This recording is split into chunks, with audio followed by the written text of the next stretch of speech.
Hi ಎಲ್ಲರಿಗೂ ನಮಸ್ಕಾರ. ಸುಶಿಮನ ಅಡುಗೆ ಚಾನಲ್ಗೆ ವೆಲ್ಕಮ್.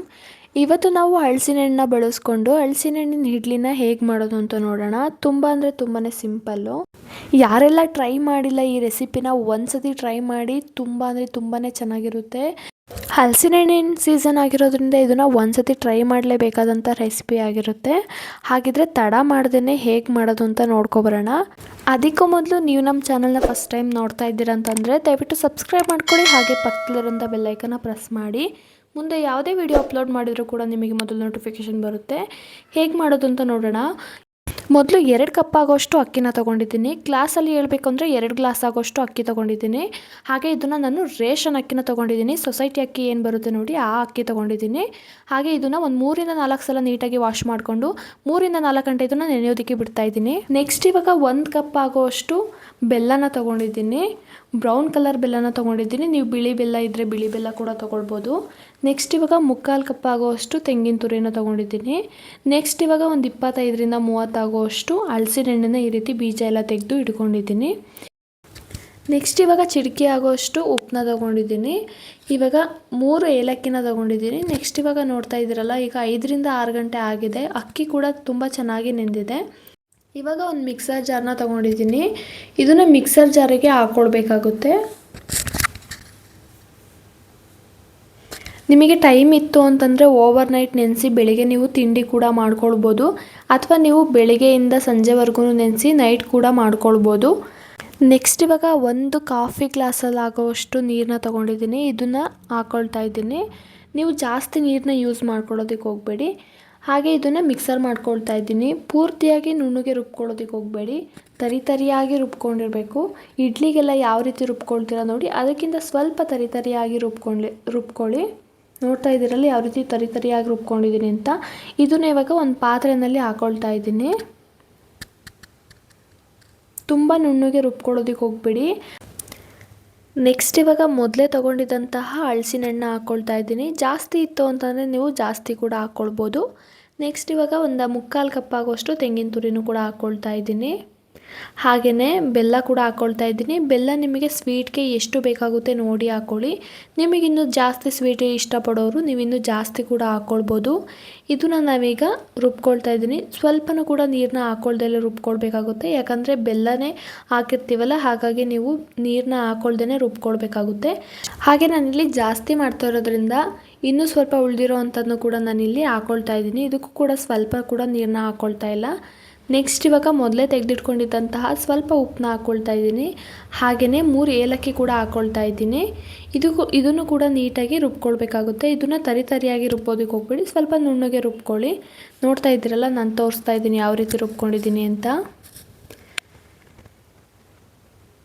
ಇದನ್ನು ಕೂಡ ಅದೇ ಪಾತ್ರೆಗೆ ನಾನು ತೆಕ್ಕೊಳ್ತಾ ಇದ್ದೀನಿ. ಹಲಸಿನ ಹಣ್ಣಿನ ಸೀಸನ್ ಆಗಿರೋದ್ರಿಂದ ಈ ರೆಸಿಪಿನ ಒಂದ್ಸತಿ ಟ್ರೈ ಮಾಡಿ. ತುಂಬ ಅಂದರೆ ತುಂಬಾ ಚೆನ್ನಾಗಿರುತ್ತೆ. ಈಗ ನೀಟಾಗಿ ಇದನ್ನು ಮಿಕ್ಸ್ ಮಾಡ್ಕೊಳ್ಳೋಣ. ನೀಟಾಗಿ ಮಿಕ್ಸ್ ಮಾಡ್ಕೊಳ್ಬೇಕಾಗುತ್ತೆ. ಯಾಕಂದರೆ ನಾವು ಸಪ್ರೇಟ್ ಆಗಿರೋದ್ರಿಂದ ಪೂರ್ತಿಯಾಗಿ ಮಿಕ್ಸ್ ಆಗೋದಿಲ್ಲ. ಅದಕ್ಕೆ ನೀಟಾಗಿ ಮಿಕ್ಸ್ ಮಾಡ್ಕೊಳ್ಬೇಕಾಗುತ್ತೆ. ಇದಕ್ಕೆ ನಾನು ಸ್ವಲ್ಪ ಕಲರಿಗೋಸ್ಕರ ಅರಿಶಿನ ಹಾಕ್ಕೊಳ್ತಾ ಇದ್ದೀನಿ. ನಿಮಗೆ ಆಪ್ಷನಲ್ಲು ಇದ್ದರೆ ಹಾಕ್ಕೊಳ್ಬೋದು, ಇಲ್ಲಾಂತಂದರೆ ಸ್ಕಿಪ್ ಮಾಡ್ಕೊಳ್ಳಿ. ನೋಡ್ತಾ ಇದ್ದೀರಲ್ಲ, ಈ ರೀತಿ ಕನ್ಸಿಸ್ಟೆನ್ಸಿಲಿದ್ದರೆ ಆಗ ಸರಿಯಾಗುತ್ತೆ. ನೀವು ಇಡ್ಲಿ ಎಲ್ಲ ಹೇಗೆ ಮಾಡ್ತೀರೋ ಅದೇ ರೀತಿ ಇರಲಿ, ಸ್ವಲ್ಪ ಗಟ್ಟಿಯಾಗಿರಲಿ. ಇದನ್ನು ಒಂದು ಅರ್ಧ ಗಂಟೆ ಹಾಗೇ ರೆಸ್ಟ್ ಮಾಡೋದಕ್ಕೆ ಬಿಡಬೇಕಾಗುತ್ತೆ. ಅಕಸ್ಮಾತ್ ನಿಮಗೆ ಇಡ್ಲಿನಲ್ಲಿ ಚೆನ್ನಾಗಿ ಬರಲಿಲ್ಲ ಅಂತ ಅಂದರೆ ನೀವು ಸ್ವಲ್ಪ ಅಡುಗೆ ಸೋಡಾನ ಹಾಕ್ಕೊಳ್ಬೋದು. ಯಾಕಂತಂದರೆ ಕೆಲವೊಂದೊಂದು ಸತಿ ಸರಿಯಾಗಿ ಬರೋದಿಲ್ಲ. ಅದಕ್ಕೋಸ್ಕರ ನಾನು ನಿಮಗೆ ಹೇಳ್ತಾ ಇದ್ದೀನಿ. ಒಂದು ಅರ್ಧ ಟೇಬಲ್ ಸ್ಪೂನಷ್ಟು ನೀವು ಅಡುಗೆ ಸೋಡಾನ ಯೂಸ್ ಮಾಡ್ಕೊಳ್ಬೋದು. ಚೆನ್ನಾಗಿ ಬಂತು ಅಂತಂದರೆ ಯೂಸ್ ಮಾಡೋದಕ್ಕೆ ಹೋಗಬೇಡಿ. ನಾನು ಯಾವುದೇ ರೀತಿಯಾದಂಥ ಅಡುಗೆ ಸೋಡಾನ ಯೂಸ್ ಮಾಡ್ಕೊಳ್ತಾ ಇಲ್ಲ.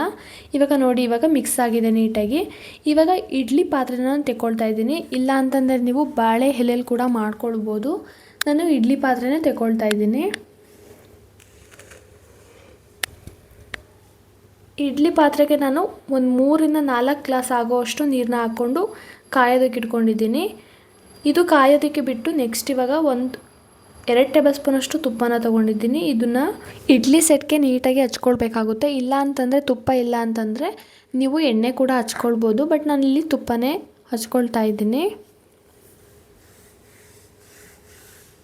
ಈಗ ಪೂರ್ತಿಯಾಗಿ ಎಲ್ಲ ಕಡೆನೂ ಹಚ್ಕೊಂಡು ಮೊದಲೇ ಮಾಡಿಟ್ಕೊಂಡಿದ್ದಂತಹ ಇಡ್ಲಿ ಹಿಟ್ಟನ್ನ ಇವಾಗ ಒಂದೊಂದಕ್ಕೆ ಹಾಕ್ಕೊಳ್ಬೇಕಾಗುತ್ತೆ. ತುಂಬ ಜಾಸ್ತಿನೂ ಹಾಕೋದಕ್ಕೆ ಹೋಗಬೇಡಿ, ತುಂಬ ಕಡಿಮೆನೂ ಹಾಕೋದಕ್ಕೆ ಹೋಗಬೇಡಿ. ನೋಡ್ತಾ ಇದ್ದೀರಲ್ಲ, ಈ ರೀತಿ ಹಾಕ್ಕೊಳ್ಳಿ. ಸ್ವೀಟ್ನ ಇಷ್ಟಪಡೋರು ಈ ರೆಸಿಪಿನ ಒಂದು ಸತಿನಾದರೂ ಟ್ರೈ ಮಾಡಲೇಬೇಕಾಗುತ್ತೆ, ಅಷ್ಟು ಚೆನ್ನಾಗಿರುತ್ತೆ. ಸೇಮ್ ನಮಗೆ ಹೋಳಿಗೆ ಟೇಸ್ಟ್ನೇ ಕೊಡುತ್ತೆ. ಇವಾಗ ಪೂರ್ತಿಯಾಗಿ ಹಾಕ್ಕೊಂಡಿದ್ದೀನಿ. ಮೊದಲೇ ಕಾಯಕ್ಕಿಟ್ಟಿರೋಂತಹ ನೀರು ಕೂಡ ಚೆನ್ನಾಗಿ ಕಾಯ್ದಿದೆ. ಇವಾಗ ನಾವು ಇಡ್ಲಿ ಒಂದು ಪಾತ್ರೆಯಲ್ಲಿ ಇಟ್ಕೊಳ್ಳೋಣ. ಹಾಗೆ ಇನ್ನೊಂದು ಪ್ಲೇಟ್ ಇತ್ತಲ್ಲ, ಅದನ್ನು ಕೂಡ ಪೂರ್ತಿಯಾಗಿ ಅದಕ್ಕೂ ತುಪ್ಪ ಎಲ್ಲ ಹಚ್ಕೊಂಡು ಅದಕ್ಕೂ ಇಡ್ಲಿ ಹಿಟ್ಟನ್ನ ಹಾಕಿ ಈ ರೀತಿ ಇಟ್ಕೊಳ್ತಾ ಇದ್ದೀನಿ. ಇವಾಗ ಮೇಲ್ಗಡೆ ಒಂದು ಮುಚ್ಚಬೇಕಾಗುತ್ತೆ. ಇದನ್ನು ಒಂದು 25 ಮಿನಿಟ್ಸ್ ಆದ್ರೂ ಹಾಗೆ ಬಿಡಬೇಕಾಗುತ್ತೆ. ಅಥವಾ ನಿಮಗೆ ನೋಡ್ತಾ ಇರ್ಬೋದು, ನಾನು ಒಂದು 20 ಮಿನಿಟ್ಸ್ ಆಗಿದೆ. ಇದನ್ನು ತೆಗೆದು ನೋಡ್ತಾ ಇದ್ದೀನಿ. ಇವಾಗ ಸ್ವಲ್ಪ ಕೈಗೆ ನೀರನ್ನ ಹಚ್ಕೊಂಡು, ನಿಮಗೆ ಸ್ವಲ್ಪ ಕೂಡ ಅಂಟ್ಕೊಳ್ಬಾರ್ದು, ಅಲ್ಲಿವರೆಗೂ ನೀವು ಚೆನ್ನಾಗಿ ಬೇಯಿಸ್ಕೊಳ್ಬೇಕಾಗುತ್ತೆ. ಇವಾಗ ನನಗೆ ಇನ್ನೂ ಸ್ವಲ್ಪ ಬೇಯಬೇಕು, ಅದಕ್ಕೋಸ್ಕರ ನಾನು ಮತ್ತೆ ಈ ರೀತಿ ಕ್ಲೋಸ್ ಮಾಡ್ತಾ ಇದ್ದೀನಿ. ಇವಾಗ 25 ಮಿನಿಟ್ಸ್ ಆಗಿದೆ. ಇವಾಗ ನೋಡ್ತಾ ಇರ್ಬೋದು ಹೇಗೆ ಚೆನ್ನಾಗಿ ಉಬ್ಬಿ ಬಂದಿದೆ ಅಂತ. ಸ್ವಲ್ಪ ಕೂಡ ಸೋಡಾನೂ ಹಾಕಿಲ್ಲ, ಅಷ್ಟು ಚೆನ್ನಾಗಿ ಬಂದಿರುತ್ತೆ. ಯಾವುದೇ ರೀತಿಯಾದಂತಹ ಗಟ್ಟಿ ಆಗೋದು ಇಡ್ಲಿ ಅಥವಾ ತುಂಬ ಸಾಫ್ಟ್ ಆಗಿರೋದು ಆ ರೀತಿ ಯಾವ ರೀತಿ ಏನೋ ಆಗಿರೋದಿಲ್ಲ. ನಾನು ನಿಮಗೆ ಈಗ ತೆಗೆದು ತೋರಿಸ್ತಾ ಇದ್ದೀನಿ ಯಾವ ರೀತಿ ಬಂದಿರುತ್ತೆ ಅಂತ. ಇವಾಗ ಒಂದು ಸ್ಪೂನ್ಗೆ ಸ್ವಲ್ಪ ನೀರನ್ನ ಹಾಗೆ ಹಚ್ಕೊಂಡು ಈಗ ನೋಡ್ತಾ ಇದ್ದೀರಲ್ಲ, ಈ ರೀತಿ ತೆಕ್ಕೊಳ್ತಾ ಇದ್ದೀನಿ. ನೋಡಿ ಎಷ್ಟು ಚೆನ್ನಾಗಿ ಬಂದಿದೆ ಅಂತ. ನಿಜವಾಗ್ಲೂ ತುಂಬ ಅಂದರೆ ತುಂಬಾ ಚೆನ್ನಾಗಿ ಬರುತ್ತೆ. ಒಂದು ಸತಿ ನೀವು ಈ ರೆಸಿಪಿನ ಟ್ರೈ ಮಾಡಲೇಬೇಕು. ಹಾಗೆ ನನಗೆ ಈ ರೆಸಿಪಿ ಟ್ರೈ ಮಾಡಾದ್ಮೇಲೆ ಹೇಗೆ ಬಂದಿತ್ತು ಅಂತ ಕಮೆಂಟ್ ಮಾಡಿ. ನೋಡ್ತಾ ಇದ್ದೀರಲ್ಲ, ಇವಾಗ ನಾನು ಪೂರ್ತಿಯಾಗಿ ತೆಕ್ಕೊಳ್ತಾ ಇದ್ದೀನಿ.